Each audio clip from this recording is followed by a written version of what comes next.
of June, Wednesday, and we don't have to go much further than the headlines of the day to see the path that we're being led down. And what I'm talking about, I mean, not, I'm going to let the financial aspect of things go by the wayside for a little bit, although I think Colonel McGregor might drag him back in as some of the true causes of why we're doing what we're doing. But today, one article that came out that was released by Reuters this morning, Assad says Syria at war as battle reaches capital. Now, you read this piece, you read this propaganda piece, and true or not, it's hard to tell. But the fact is, the mainstream media, along with the UN, along with our so-called allies in the region, are certainly doing everything possible to paint a picture of the necessity for the United States to become involved in yet another military operation in that region of the world. We're really lucky to have Colonel McGregor coming back onto the program. For those of you who were here when he was on about a month ago, I alluded to his outstanding record in service to this country. He has advised at the very top levels that you could possibly advise to the people running the show, including, presidents and chiefs of staff. And as a matter of fact, I was reading Wikipedia on him again, and I found out he was Wesley Clark's top planner. Personal story for myself is he Battle of 73 Easting inside of Iraq during the first Gulf War. He was the architect for the success of that victory. And in fact, I was in the 2nd Armored Cavalry Regiment when he had his command there. So, Colonel McGregor, welcome back to the program. It's a real privilege and honor to have you back on. Well, thanks very much, Charlie. All right, let's get into it a little bit here. I sent you a few things today. Hopefully, you got them and had a chance to. Although I'm imagining a man of your preparedness, it wouldn't matter if I gave it to you 10 minutes ago. You'd be able to speak an hour on any one of these articles.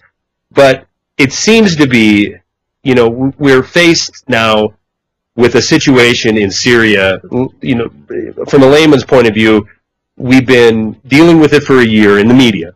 We've been sold by our politicians that, Assad's got to go. He's got to get out of there, and there won't be peace until he is out of there. We've had Kofi Annan come up with a so-called peace plan where they're going to monitor a ceasefire. That has failed utterly and completely, and now it is there in name only. We have more confrontation building to the north with Turkey, with one of their airplanes being shot down recently. It seems to all the world that there was a lot of pushback and a lot of anger over what we were involved with inside of Libya, where we went in and provided air cover for the assassination of Muammar Gaddafi, which was conveniently broadcast over YouTube, and then our senior statesperson, Hillary Clinton, celebrating this, cheering. We came, we saw, he died, using our military in a way that I find, frankly, completely disgusting. But it seems that there was a little bit of pushback on that, especially with the whole Arab Spring, the massive amount of loss of life. We were picking supporting winners and losers. If some people stood up, like in Bahrain, for freedom, democracy, whatever you want to, however you want to describe it, they were revolting. It was okay for Saudi Arabia to go in and put that down, but it wasn't okay for the government that was inside of Libya to remain in force. So we're picking and choosing who we're going to support, who we're not going to support. It seems like they're trying to do a little bit more of a sales job on the people when it comes to the country of Syria, but it seems to be at a boiling point. What is your analysis of what's happened to lead up to this point, and where do you think we're going to go in Syria next? Well, Charlie, you've raised a lot of good points, and some of what you say is very accurate, and it's tough to distinguish reality from fiction. And we need to start with some basic understanding of Syria and its place inside the region. Syria is aligned, its government, that is aligned with Iran. But the leadership of Syria is a minority government. They're so-called Alawites. It's a Shia sect, but ultimately the government is secular and has essentially demanded that religion be separate and distinct from the state. And as a result, they've had difficulty almost from the beginning, from the time the French colonialists set them up in power after World War I, and then again in the aftermath of World War II. with the Sunni Arab population, which represents the majority of the people inside Syria. About 80% of the population is Sunni Muslim, and of that number, more than half are violently opposed to the secular government that Mr. Assad maintains. Now, Iran's interest in Syria is very simple. Syria is a bridge to southern Lebanon, to Hezbollah, to the Shiites that are in that area. It's also a way for Iran to continue to exert influence in and around Israel. If Syria's government falls, even though it's a secular government, by no means a Shiite Islamist government like the one in Baghdad, that is a loss strategically for Iran, and it also begins to put in jeopardy Iran's gains in Iraq, because today Iraq is a Shiite Islamist state aligned with Iran. That's the reason that the Saudis and the other Sunni Muslim states in the region are so anxious to see Mr. Assad go. And of all of these states, by far the most important regional power, the one with real military muscle and capability, far more powerful than Iran, is Turkey. And Turkey has a Sunni Islamist government that is increasingly ambitious and has been in the closet, so to say, very anti-Western. Mr. Erdogan, who is the Prime Minister of Turkey, has actually toured Germany and Austria, urging the Turks who are living there as workers, legally and illegally, to quote-unquote Islamicize Europe, to overthrow the quote-unquote Christian states, European states, and turn them into Muslim states. So Mr. Erdogan is a hero in Egypt, to the Muslim Brotherhood, to the Saudis, to virtually all of the Sunni Muslim states right now, and the Muslim Brotherhood chapters that operate in all of these states. And they would like to see Mr. Assad go. So right now, you have a Shia-Sunni confrontation that's underway that frankly has nothing to do with us. But then you're dealing with this clique of self-appointed neo-Wilsonian liberal interventionists inside the Beltway, who are advocating the overthrow of any government that they deem, in their wisdom, to be insufficiently democratic. The bad news is that in most of the world, democracy means one man, one vote, one election, and then a dictatorship by the majority. And that's effectively what will happen in Syria if Mr. Assad goes. The secular government will be removed. Iran will certainly see this as a strategic setback, but it will be an enormous strategic victory for the same Sunni Islamist elements that are rising to power across the Middle East, in Egypt, as well as in Turkey and Saudi Arabia, and suddenly the American people will awaken to discover that this Sunni Islamist belt of power, if you will, surrounds Israel rather nicely in a way that is antithetical to the interest of Israel, and ultimately, I think, long-term presents a threat to Europe. Unfortunately, that's not getting much attention. People continue to focus on Iran, I think, to a disproportionate degree, when Iran is really in no position to threaten much of anybody. Its forces are weak.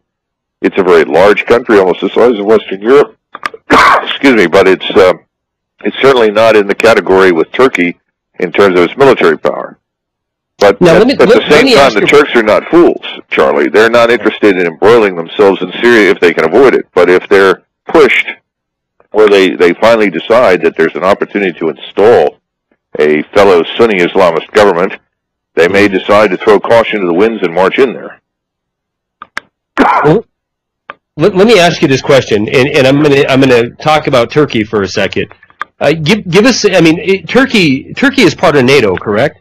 Well, this is an issue that deserves separate discussion, but the truth is that the North Atlantic Treaty Organization, from the moment that it began to expand well beyond its original membership after the fall of the wall, began to become very diluted in terms of its thinking and its purpose. And frankly, I don't think NATO is a terribly meaningful alliance in military terms. It has a lot of meaning behind the scenes in terms of economics and political influence from the vantage point of Washington and the interests of various European states in maintaining relations with Washington. But as a viable military alliance, as it once was in the days of the Soviet Union, I don't think it's very meaningful. Okay, well, the reason people are very, very uncomfortable with the Turks and their drift, or I would say more than a drift, dramatic shift into the Islamist camp. Okay, well, let me ask you that, because the reason I bring that up is I was involved in Reforger. I'm trying to remember the year. Return to Forces Europe, and in one of these Reforgers, we went to. You might have been in the second ACR at the time. We went to Turkey and we spent several weeks in Turkey doing joint exercises. Is that relationship gone? I mean, is the close... The relationship has changed profoundly because the government that came to power over the last 20 years is Islamist. It is Muslim, it is devout, and it's increasingly hostile to the West, hostile to Western thinking, hostile to Western secular notions of government, and they are effectively, gradually but very systematically eroding the foundations of Ataturk's secular state, which he set up after World War I. And today, most of the Turkish general staff that historically has been the linchpin in the relationship with the West, with the United States and NATO, is sitting in jail because that's where Mr. Erdogan has put them. So the military, which was always seen as the guardian of the secular state, is now increasingly Islamicized. And nationalism inside Turkey is at a fever pitch. The Turks are not only excited about expanding their power and influence in the Middle East, they're not only excited about Syria, but remember that just a short time ago there was a confrontation with Turks trying to go to Palestine with medical supplies, and the Israelis killed several of them, and then absolutely refused under any circumstances to apologize for these deaths, even though they were frankly unnecessary and unwarranted. And the result is that relations between Turkey and Israel, which were no different from those with NATO, in other words, very good for many decades, are now extremely bad. So this saber rattling between Syria, that's in the mainstream, between Syria and Turkey, this could develop into a regional war really quickly. Well, it wouldn't be much of a regional war. The Syrian army, which is probably the best of the Arab armies in terms of discipline, its equipment is not all that good. But if you remember in 1991 during Desert Storm, the Syrian troops that were there were by far the best of the Arab armies, and very effective, well-disciplined, and competently led. That has eroded a little bit, but and their equipment is certainly not modern in the Western sense. But they're no match for the Turks. And if the Turks were to go into a place like Syria, they would go in very decisively. They have an extremely modern air force, and I think the Turks would make short work of Syria. The problem is that they would end up installing their friends. The Muslim Brotherhood, the Sunni Islamists in power, you would see which is what we've seen in the Arab Spring, of what happened in Iraq happen in Syria. In other words, all the Christians, the Druze, the Alawite Shia, everyone who is quote-unquote a minority would be either driven out, killed, or relegated to third-class citizenship. So we would see the same result as we've seen in the Arab Spring, where you'd have Mubarak leave Egypt and the Muslim Brotherhood is now... we've just... But it almost seems... It would be far, far more violent and decisive in Syria. Things in Egypt, the Egyptians are different. They don't have a long history of extreme violence, and that's why things are moving more slowly in Egypt. I'm not saying that you won't see violence there, and that you will not see ultimately a Sunni Islamist dictatorship emerge there. I think you will, but it's going to take time. It's not going to happen quickly. Whereas in Syria, it would happen very rapidly. Speaking, as a career military man, what is, for the United States, what is the best outcome for the West inside of Syria? I mean, Assad's secular government, is it best for us to stay in place, or are we... Okay, go ahead. Yes, frankly, Assad is not any better or any worse than any of the other leaders that we've seen in the region. By no means should we characterize him as some sort of enlightened despot. But when you look at the alternatives to Assad in Syria, they aren't very palatable. And that's one of the reasons that the Israelis, for the most part, have run silent on events in Syria. They're very concerned because a Sunni Islamist government in Syria is then in a position to ally with a Sunni Islamist government in Egypt, and all of this could occur eventually under Turkish leadership. And remember, the Ottoman Turks were the dominant force for over 500 years in the region. And if you go back and look at history carefully, even back to the Crusades, the Arabs themselves really never presented much resistance to the European forces that went into Jerusalem and established the King of Jerusalem. they really couldn't do it. The real resistance came from the Turks, and it was the Turks ultimately, supported by the Arabs, that retook Jerusalem. So I think you've got to understand that the Turks are a different breed. They came out of Central Asia. They are related to the Mongol Turkic peoples of Central Asia. The Mongols and Koreans, for instance, and Manchus in Northeast Asia view the Turks as brothers under the skin. They were part of Genghis Khan's army. So this is a very different cultural, racial group that has very different views, attitudes, and is infinitely more capable of fielding military power and fighting tooth and nail for what they want. I think Erdogan's actually a little afraid of it. I think the Prime Minister is afraid to unleash it. I think he would prefer to keep it under wraps for a few more years before it's ultimately used. So I don't think he's in a rush to get into Syria. I think he's hoping that they can orchestrate the removal of Assad and the installation of a Sunni Islamist Muslim Brotherhood government in Damascus without direct intervention. And I think that's what he's going to try and do. So we certainly could see Turkey as growing as that region's superpower. Oh, it already is.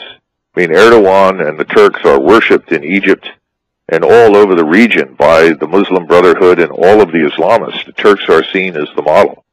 We want to have what the Turks have achieved. I mean, that's the viewpoint. Right. So Erdogan knows this. He doesn't want to put this at risk. He wants the goodwill of the Arabs. So he really doesn't want to drag the Turkish army in a way that could result in, let us say, excessive collateral damage and potentially alienate Arabs. I think he would prefer to see this happen internally. The bad news is that we've got a lot of foolish people in the United States who want to involve themselves in this mess. They want to drag the British and the French into it and help to overthrow Assad without any control or influence whatsoever over what happens afterwards. The people that hold all the cards in that sense are the Turks.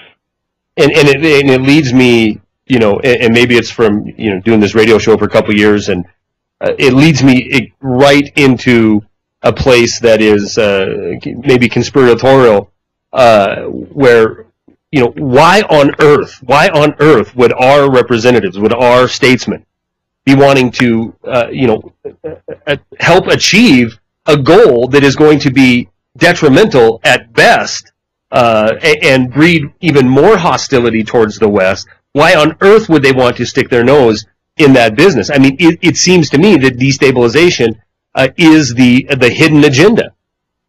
Well, I'm not sure that that's true.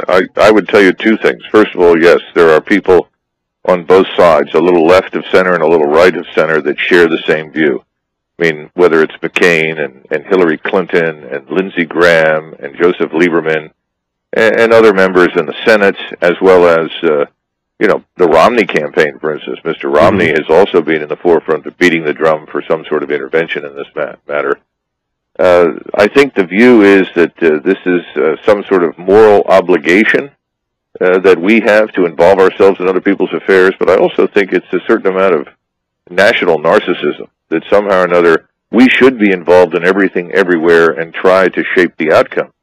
Even though, as we've seen over the last 40 or 50 years, wherever we've gone, generally speaking, the outcome has been disastrous for us. It hasn't worked out well. Vietnam certainly did not. Iraq has been a strategic setback for us. So is Afghanistan. Libya now has an Islamist Sharia government. I mean, it's openly declared Libya to be a Sharia state. So the notion that, we achieved anything that we think is positive in terms of a secular liberal democracy where there is the rule of law and respect for individuals, minorities, and property, none of those things have happened.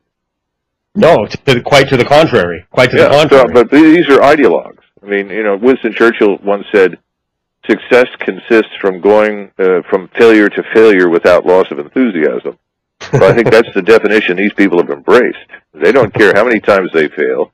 They've decided that for reasons of ideological goodness, they're right, everyone else is wrong, and that they should be allowed to employ American military power wherever and whenever they like to essentially support this bizarre agenda of quote-unquote spreading democracy, which inevitably is disastrous, as we've seen, and as you pointed out. Without a doubt, and we're about to go into the break, but on the backside of it, I want to talk a little bit about this never-ending beating of the drums of war, but also marching off to these conflicts, spreading ourselves around the planet. What has that done to our military? We see an increase in cyber warfare. We also see an increase in technological warfare. But I want to talk to the Colonel about the actual troops themselves. Can we be exposed as having weakness? Colonel McGregor, hang tight. We're going to do our last break of the program. We're going to be back in 5.5 minutes with Colonel Douglas McGregor. Stay tuned.